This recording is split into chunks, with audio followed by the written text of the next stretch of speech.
যদিও সে নাদিমকে চিনে না, কিন্তু তারপরও যেহেতু আরিফের সঙ্গে বসা, তার মানে মায়াদের কোনো আত্মীয় হবে ভেবেই সৌজন্য বজায় রেখে কথা চালালো আয়ন নিজের মধ্যে। আয়নের কথার ফাঁকে হেনা খান জানতে চেয়ে বলল, তুই এই সময় বা এই বাড়িতে? তোর না ডিউটি আছে রাতে? আছে নানু, কিন্তু 3 ঘন্টা লিভ নিয়েছে। তুই কি একা এসেছিস? রাধীপ আসেনি? না, রফিজ দেশে নেই, বৃদ্ধকে সঙ্গে নিয়ে এসছে। হেনা খানের আর কিছু বলার আগেই শশী পাশ থেকে উৎফুল্লতা দেখিয়ে জানতে চাইল।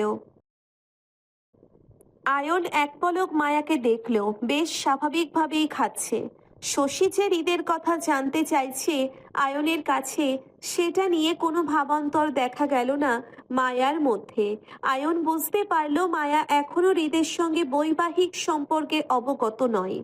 আয়ন মায়ার থেকে দৃষ্টি সরিয়ে শশীর লাজুক মুখটার দিকে এক পলক তাকিয়ে উত্তর দিতে দিতে বলল, হ্যাঁ, এসছে তোর হৃদ ভাই, গিয়ে দেখ, বাইরে পেয়ে যাবে। আয়নের কথায় শশী এক গ্লাস শরবত তুলে দ্রুততায় ছুটল বাহিরের দিকে হৃদের উদ্দেশ্যে। হেনা খান, আরাফ খান শশীর লাজুক লতার মুখটা দেখে হাসল। আয়ন এতক্ষণে জুঁইয়ের দিকে তীক্ষ্ণ দৃষ্টিতে তাকালো। আয়ন এসেছে পর থেকে এই নিয়ে বেশ কয়েকবার জুঁইকে সে আজ চোখে পরখ করেছে, কিন্তু মেয়েটা সেই কখন থেকে মনোযোগ দিয়ে নাস্তা খেয়েই যাচ্ছে, আয়নকে চোখের দেখা পর্যন্ত দেখছে না। আশ্চর্য, আয়ন যে এসেছে মেয়েটার ভাবান্তর নেই কেন? এমনটা তো হওয়ার কথা না। আয়ন যে আজ আসবে এই মেয়ে তো জানতো। আয়নের জন্য জুঁয়ের অপেক্ষা করে বসে থাকার কথা ছিল তাহলে। আয়ন জুঁয়ের দিকে তীক্ষ্ণ দৃষ্টিতে তাকিয়ে বলল, জুই, আমাকে তরমুজ কাটা প্লেটটা দেন তো। জুঁই চোখ তুলে সরাসরি তাকালো আয়নের দিকে।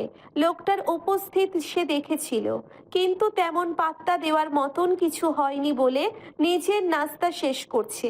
হঠাৎ আয়নের ডাকে সরাসরি তাকানোতে চোখাচোখি হলো দুজনের। আয়ন তখনও তাকিয়ে। জুঁই চোখ ঘুরিয়ে দেখলো আয়নের হাতের কাছেই আরো একটা প্লেটে তরমুজ কাটা আছে। সেটা আয়ন চাইলেই নিয়ে খেতে পারে, অথচ আয়ন জুঁইকে দেওয়া তরমুজের প্লেটটা চাচ্ছে। সৌজন্য বজায় জুঁই আস্তে করে নিজের ফল কাটা প্লেটটা এগিয়ে দিতেই আয়ন সেটা নিজের কাছে টেনে নিল।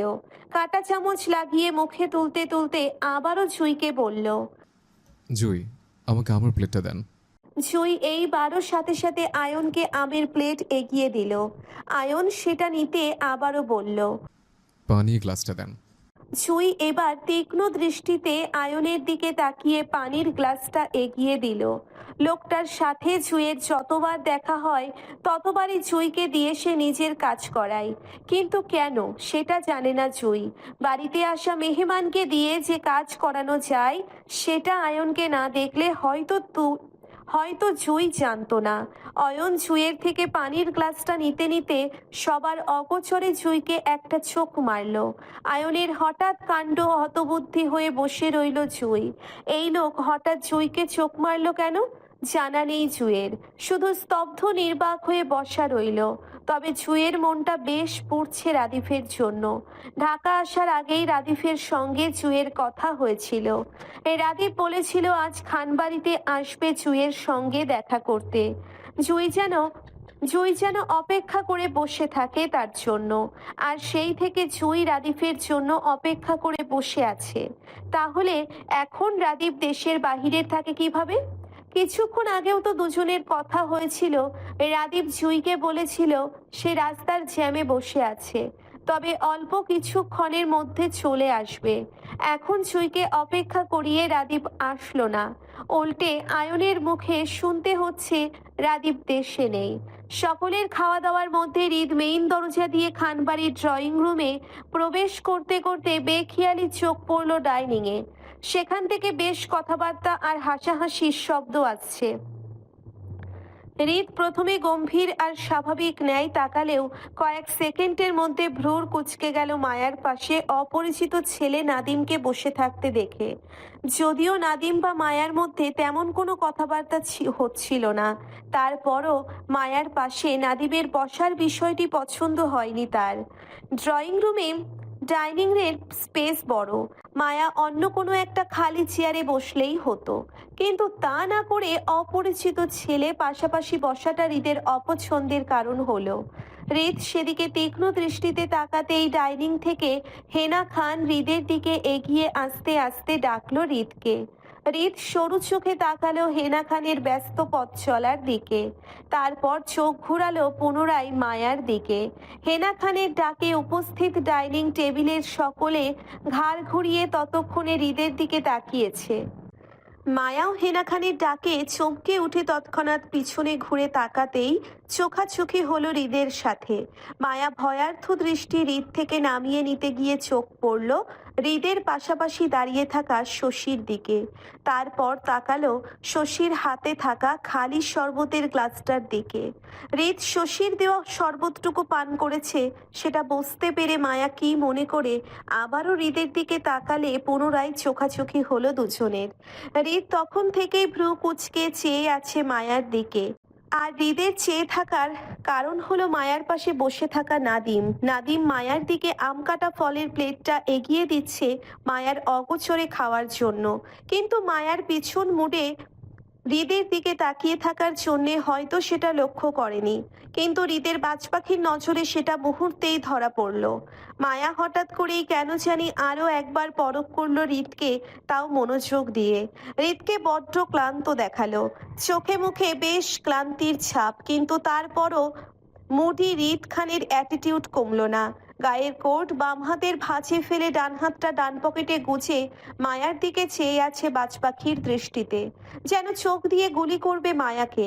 মায়া জড়সড় হয়ে দৃষ্টি সরিয়ে আবারও তাকালো হৃদের পাশে দাঁড়িয়ে থাকা শশীর দিকে।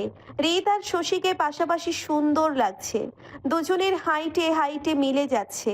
যদিও শশী হৃদের মতন অত লম্বা নয়, তারপর বেশ দারুণ লাগলো মায়ার চোখে। লম্বা ছেলেদের লম্বা প্রেমিকাই মানায়। আচ্ছা, শশীর হাইট কত হবে? 5 ফুট 6 নাকি 5 ফুট 7? হৃদকে দেখে হেনা খানের পাশাপাশি আরিফও নাস্তার টেবিল ছেড়ে এগিয়ে আসলো হৃদের সাথে কথা বলার জন্য। এর মধ্যেই শশী হৃদকে উদ্দেশ্য করে রিনরিনিয়ে বলল, দে, রুমে দে। শশীর কথার মাঝে হৃদ অল্প কথাই উত্তর করলো। শশী হেনা খানকে পাশ কাটিয়ে বিনা বাক্যে হাঁটলো কিচেনের দিকে। মায়া শুধু দুজনের দিকে তাকিয়ে রইল কিছুক্ষণ নিশ্চুপ চোখে। হৃদ শশীর কথাবার্তা আচার আচরণে মায়ার মনে হলো দুজনের মধ্যে বেশ গভীর সম্পর্ক, এমনকি দুজন দুজনের সঙ্গেও অনেক ফ্রি। হয়তো রোজকার রুটিন মাফিক শশী এমন করেই হৃদের হেয়াল রাখে। অন্তত হৃদের স্বাভাবিক আচারের মায়াই তেমনই ঠেকলো। হৃদের ভয়ে জড়সড় হয়ে থাকা মায়া মন হঠাৎ করেই যেন মন খারাপ হলো। উদাস মনে হৃদ থেকে দৃষ্টি সরিয়ে সামনে ঘুরে বসলো। নাদিমের বাড়িয়ে দেওয়া আমের প্লেট থেকে আম তুলে কামড় বসাতে বসাতে ভাবলো, আজ মায়ার নিখোঁজ স্বামীকে খুঁজে পেলে হয়তো মায়াও এমন খেয়াল রাখতো নিজের স্বামীর। সকাল বিকাল সেও শশীর মতন করে নিজের ভালোবাসার মানুষকে কফি আর শরবত করে খাওয়াতো। আসলে মায়ার কপালটাই খারাপ, নয়তো স্বামীকে খুঁজে পেয়েও পাচ্ছে না কেন। কোথায় যে আছে মায়ার স্বামীটা আল্লাহ জানে। এই রাত তখন 10টার ঘরে। আরিফ নাদিমকে নিয়ে আরাফ খানের সঙ্গে আড্ডা জমিয়েছে ড্রয়িং রুমে। মায়া এতক্ষণ সেখানে ছিল, কিন্তু হঠাৎ করে মনে হলো মায়ার স্বামীকে একটা ফোন করা দরকার।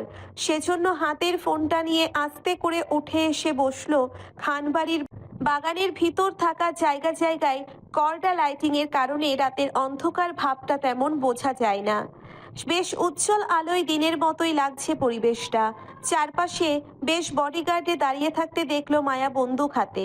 মায়া উদাস মনে খুঁজে খুঁজে স্বামীর নম্বরে কল লাগালো।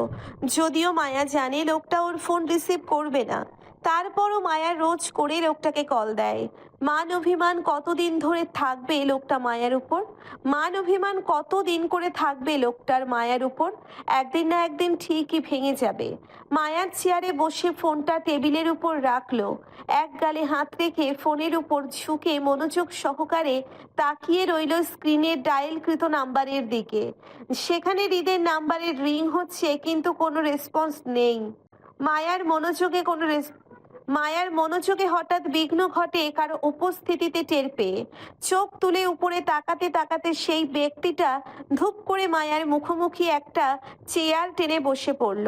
আচানক কারো উপস্থিতিতে মায়া চমকে উঠতে চোখে পড়ল আয়ুনকে। বেশ হাসি হাসি মুখে মায়ার ফোনের দিকে তাকিয়ে হৃদের নাম্বার দেখে চিনতে পেরেও অপরিচিত মতন করে বলল,